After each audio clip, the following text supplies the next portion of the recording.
This is our feed water control. That controls one of two ways we put water in the boiler. This engine has a feed water pump in the very front. Gets water brought up from the tender. It actually uses exhaust steam to preheat the water going into the boiler. That way we can actually maintain and run water while we're actually running, and we're not messing with thermodynamics so bad in the locomotive.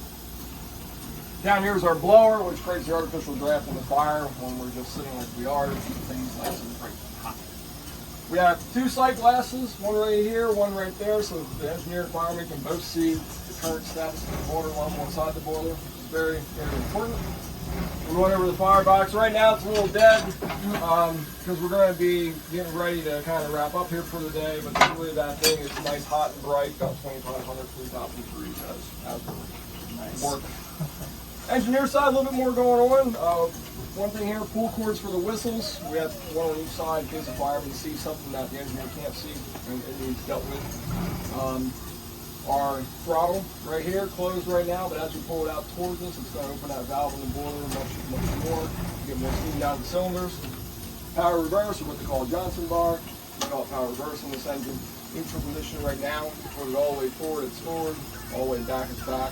And in between is how we set the engine up as we're running. What that controls is, you ever see the rods that are on the side of the locomotive, it's part of all the valve gearing. You're going to change how they're positioned, which then changes how much travel the slide valve on top of the cylinders actually has to open and shut the ports.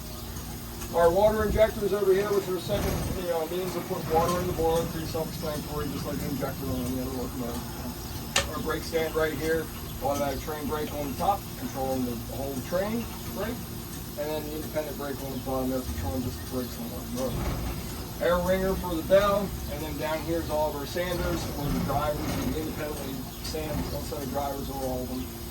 That's used for slippery conditions, wet rail, leaves on the track, whatever. But then we have a rail washer, which is right here, so after we lay that sand, we can get rid of it. We can get it off the railhead, because as we drag the train through all that sand, it's going to create a lot more resistance and more roll and more.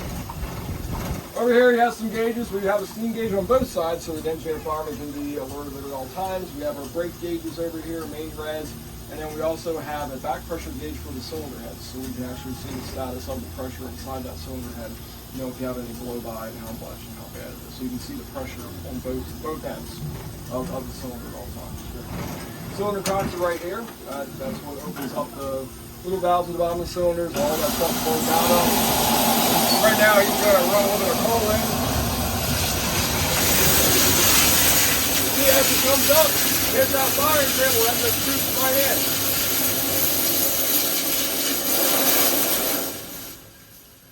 Then, as a safe and common practice, anytime we run coal like that, we always blast the jets to clear the table off so nothing catches fire and burns back up into the elevator. Built 1950, 5,000 some odd horsepower drawbar, capable of speeds above 80 miles an hour, at least.